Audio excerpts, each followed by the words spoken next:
Hi, ഇന്ന് ഞാനുള്ളത് നമ്മുടെ ജ്യോതി ടീച്ചറിൻ്റെ കൂടെയാണ്. അപ്പം ജ്യോതി ടീച്ചറിനെ ഞാനൊന്ന് പരിചയപ്പെടുത്താം. ടീച്ചർ സർവീസിൽ നിന്ന് റിട്ടയറായി ഇപ്പോൾ യോഗ അധ്യാപികയാണ് അല്ലേ? അങ്ങനെ പല മേഖലകളുണ്ട്. അപ്പോൾ ടീച്ചറെ നമസ്കാരം. ടീച്ചറെ ഏത് സ്കൂളിലായിരുന്നു വർക്ക് ചെയ്തത്? ഞാൻ Pallikkal UPS Thrissur district U P സ്കൂളിലായിരുന്നു. എത്ര വർഷത്തെ സർവീസ് ഉണ്ടായിരുന്നു? 35 വർഷത്തെ സർവീസ്. HM ആയിട്ട് റിട്ടയർ ചെയ്തു. 3 വർഷം HM ആയിട്ട് സർവീസ് ഉണ്ടായിരുന്നു. 22-ലാണ് റിട്ടയർ. 2022 റിട്ടയർഡായി. ഇപ്പോഴെന്തൊക്കെയാണ് പരിപാടികൾ? അപ്പം ഞാൻ 2022-ലാണ് റിട്ടയർ ചെയ്തതെന്ന് പറഞ്ഞല്ലോ. ഒരു വർഷക്കാലം ഞാൻ അമ്മയുടെ കാര്യങ്ങൾ നോക്കിയിട്ട് ഒരു 3-4 മാസം അമ്മ മരിക്കുന്നത് വരെ അമ്മയുടെ കാര്യങ്ങൾ നോക്കി അതിൽ വ്യാപൃതയായിരുന്നു. അതിനുശേഷം മോളുടെ കൂടെ കുറച്ച് കൊണ്ടുവന്നു. അങ്ങനെയൊക്കെ കഴിഞ്ഞപ്പോൾ ഏകദേശം ഒരു കൊല്ലത്തോളം അങ്ങനെ നീങ്ങി. അത് കഴിഞ്ഞപ്പോൾ ഞാനൊന്ന് ഫ്രീ ആയി. അപ്പോഴാണ് എനിക്ക് ഇനി എന്തൊക്കെ കാര്യങ്ങൾ എനിക്ക് ചെയ്യാൻ പറ്റും എന്നുള്ളതിനെ കുറിച്ച് ചിന്ത വന്നതും. അപ്പൊ അതെന്താ ഈ യോഗ തന്നെ തിരഞ്ഞെടുക്കാൻ കാരണം എന്താണ്? കാരണം യോഗ എന്നുള്ളത് ഞാനൊരു 35-40 വയസ്സ് മുതൽ തന്നെ യോഗയെ ഞാൻ പരിചയപ്പെട്ടിട്ടുണ്ട്. കാരണം ഞാൻ അതിന്റെ ക്ലാസ്സിനൊക്കെ പോയിട്ടുണ്ട്. ഒരു സാറ് വന്ന് ക്ലാസ് എടുത്തിരുന്നു. അതിലൊക്കെ ഒരു 4 മാസത്തെ കോഴ്സൊക്കെ അറ്റൻഡ് ചെയ്തിട്ടുണ്ട്. അപ്പോൾ യോഗ അതുപോലെ Shri Ravishankar Art of Living കോഴ്സിനൊക്കെ പോയിട്ടുണ്ട്. അപ്പോൾ അതിലൊക്കെ യോഗ അത്യാവശ്യമുള്ളത് കൊണ്ട് നമുക്ക് യോഗ വളരെ ജീവിതത്തിന് വളരെ അത്യാവശ്യമാണെന്ന് അറിഞ്ഞതുകൊണ്ട് നമ്മളത് ഒരു ഡെയിലി ഒരു റുട്ടീനായിട്ട് കൊണ്ടുപോയിരുന്നു. കാരണം അതിന്റെ ഗുണങ്ങൾ നമ്മൾ അനുഭവത്തിൽ കൂടെ അറിഞ്ഞതാണ്. നമുക്ക് ശാരീരികമായിട്ട് ഓടി നടക്കുക എന്നുള്ളത് മാത്രമല്ല, മാനസികമായിട്ട് നല്ല റിലാക്സേഷൻ തന്നെ കിട്ടുന്ന ഇതാണ് നമ്മുടെ അനുഭവമാണ്.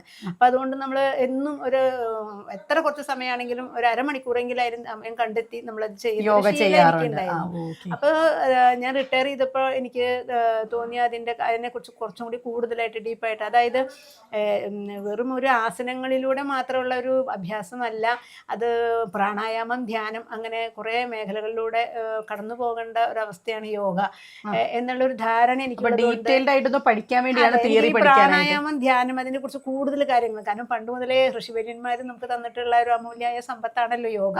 അപ്പം അതിന് എന്തുകൊണ്ടാണ് അത് അമൂല്യമായത്, അതിൻ്റെ ഹിഡനായിട്ടുള്ള കാര്യങ്ങൾ എന്തൊക്കെയാണ്, മാനസികമായിട്ട് അത് നമ്മളെ എങ്ങനെയാണ് പ്രിപ്പയർ ചെയ്യുന്നത്, അങ്ങനെയുള്ള കുറച്ച് കൂടുതൽ കാര്യങ്ങൾ അറിയണം എന്നുള്ളൊരു താല്പര്യം ആയതുകൊണ്ട് മാത്രമല്ല എൻ്റെ മോളൊന്നും എന്നെ മോട്ടിവേറ്റ് ചെയ്തു. അങ്ങനെ വെറുതെ ഇരിക്കേണ്ട, അതിലേക്ക് എന്തെങ്കിലും ചെയ്യുമെന്ന ഒരു മോട്ടിവേഷനും കൂടി ഉണ്ടായിരുന്നു. അപ്പോഴാണ് എനിക്ക് തോന്നിയത് ഇതൊരു കോഴ്സായിട്ട് തിയറി എനിക്ക് കാര്യമായിട്ട് അറിയണം എന്ന് ആഗ്രഹമുള്ളതുകൊണ്ട് ഞാൻ ഡീറ്റെയിൽഡ് ആയിട്ട് തിയറി പഠിക്കാനായിട്ട് തുടങ്ങി. അപ്പം ഞാനതൊരു 6 മാസം സർട്ടിഫിക്കറ്റ് കോഴ്സ് SRCയുടെ കോഴ്സാണ് ഞാൻ ആദ്യം തിരഞ്ഞെടുത്തത്. അപ്പം അതിൽ ആ കോഴ്സ് കംപ്ലീറ്റ് ചെയ്തു. സർട്ടിഫിക്കറ്റ് ഒക്കെ കിട്ടിയതിന് ശേഷം ഞാൻ വീണ്ടും ഇത് കണ്ടിന്യൂ ചെയ്തു. വീണ്ടും ഒരു 6 മാസത്തെ ഡിപ്ലോമ കോഴ്സിന് ചേർന്നു. ഇപ്പം ഞാൻ ആ ഡിപ്ലോമ കോഴ്സ് ചെയ്തുകൊണ്ടിരിക്കുകയാണ്. അടുത്ത മാസം അതിൻ്റെ എക്സാമാണ്. വളരെ സന്തോഷമാണ് എനിക്ക്. കാരണം അത് ഞാൻ പറയാൻ കാരണം എന്താ വെച്ചാൽ മറ്റുള്ള വിഷയങ്ങളെ പോലെയല്ല, ഇത് നമ്മുടെ ജീവിതമായിട്ട് ബന്ധപ്പെട്ട ഒരു കാര്യമാണ്. ശരിക്കും ജീവിതമായിട്ട് നമ്മുടെ ഡെയിലി ലൈഫിൽ എങ്ങനെ നമ്മുടെ മനസ്സ് സഞ്ചരിക്കുന്നു, എങ്ങനെ ഇരിക്കണം, നമ്മളെ മാനസികമായിട്ട് നമ്മൾക്ക് എങ്ങനെ ഒരു പക്വതയിൽ എത്തണം, എങ്ങനെ നമുക്ക് മനഃശാന്തി ഉണ്ടാവും, എന്തെല്ലാം കാര്യങ്ങൾ നമ്മുടെ ഉള്ളിലൂടെ കടന്നു പോവാം, എന്തെല്ലാം കടന്നു പോവില്ല, എങ്ങനെ മനസ്സിനെ നമ്മൾ നിയന്ത്രിക്കാനുള്ള ഇത്തരം കാര്യങ്ങളൊക്കെ നമുക്ക് അത് ശാസ്ത്രീയമായി തെളിയിക്കപ്പെട്ടിട്ടുള്ള ഒരു വസ്തുതയാണ്. അതിലൂടെ നമ്മൾ പോകുമ്പോൾ, ആ പ്രാണായാമത്തിലൂടെയൊക്കെ കടന്നു പോകുമ്പോഴാണ് നമുക്കൊരു മനസ്സിന് സുഖം ഉണ്ടാവുന്നതും മനസ്സിൻ്റെതായിട്ടുള്ള നല്ല നല്ല ഗുണങ്ങൾ പുറത്തേക്ക് വരുന്നത്. അപ്പം ടീച്ചറെ വേറൊരു കാര്യം ചോദിച്ചൂടെ, അപ്പം ഇപ്പൊ റിട്ടയർമെന്റിന് ശേഷം ടീച്ചർ സംഗീതത്തിന് പോകുന്നുണ്ട് അല്ലേ, യോഗയ്ക്ക് പോകുന്നുണ്ട്. അപ്പൊ ഇങ്ങനെ ഒരു സജീവമായിട്ട് ഇരിക്കണം എന്ന് തോന്നിയത് എന്തുകൊണ്ടാണ്? കാരണം സജീവമായിട്ട് ഇരിക്കണം എന്നുള്ളത് എനിക്ക് തോന്നുന്നു യോഗ തന്നെയാവും അതിന് കാരണം. കാരണം ഞാൻ 45 വയസ്സ് മുതലൊക്കെ ഞാൻ പറഞ്ഞിരുന്നല്ലോ യോഗയ്ക്കാൻ പോയിരുന്നു.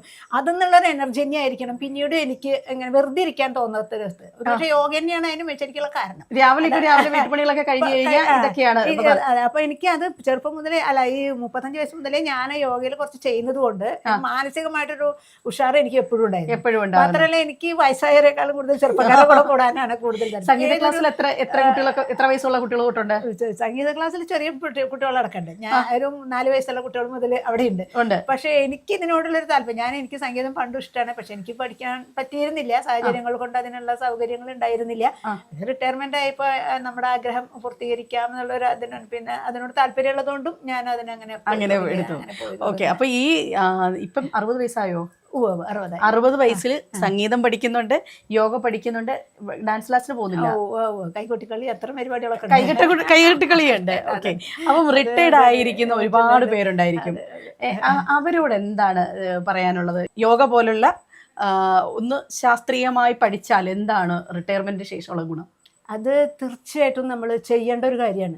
കാരണം നമ്മൾ തിരിച്ചറിവില്ലാത്തതുകൊണ്ട് കുറേ പേര് അത് ചെയ്യാതെ വീട്ടിൽ ഒതുങ്ങി കൂടി വീട്ടിലത്തെ പണിയും ഹസ്ബൻഡിൻ്റെ കാര്യങ്ങൾ അല്ലെങ്കിൽ കുട്ടികളുടെ കാര്യങ്ങൾ അങ്ങനെ അതിലെങ്ങനെ ലയിച്ച് അങ്ങനെ അവരുടെ ജീവിതം അങ്ങനെ കുറേ പ്രാരാബ്ദവും ബുദ്ധിമുട്ടും വിഷമങ്ങളും പരാതികളായിട്ട് ഇങ്ങനെ മുന്നോട്ട് പോയിക്കൊണ്ടിരിക്കുകയാണ്.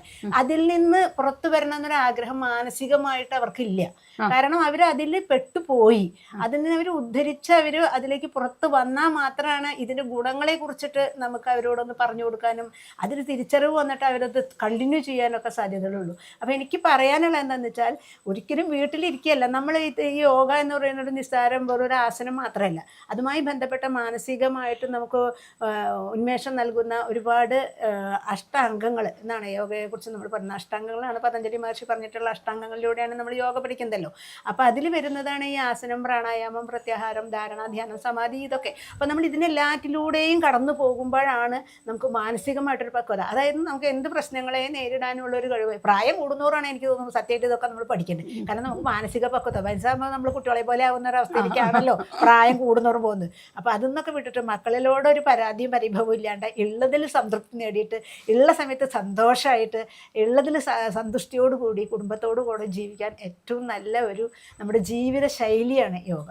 അപ്പം അതുകൊണ്ട് തീർച്ചയായിട്ടും ഏത് പ്രായഭേദമന്യേ എല്ലാവർക്കും ഇത് പഠിക്കാം. വയസ്സായവർക്ക് പഠിക്കാൻ പറ്റില്ല എന്ന് ഒരിക്കലും പറയുന്നില്ല.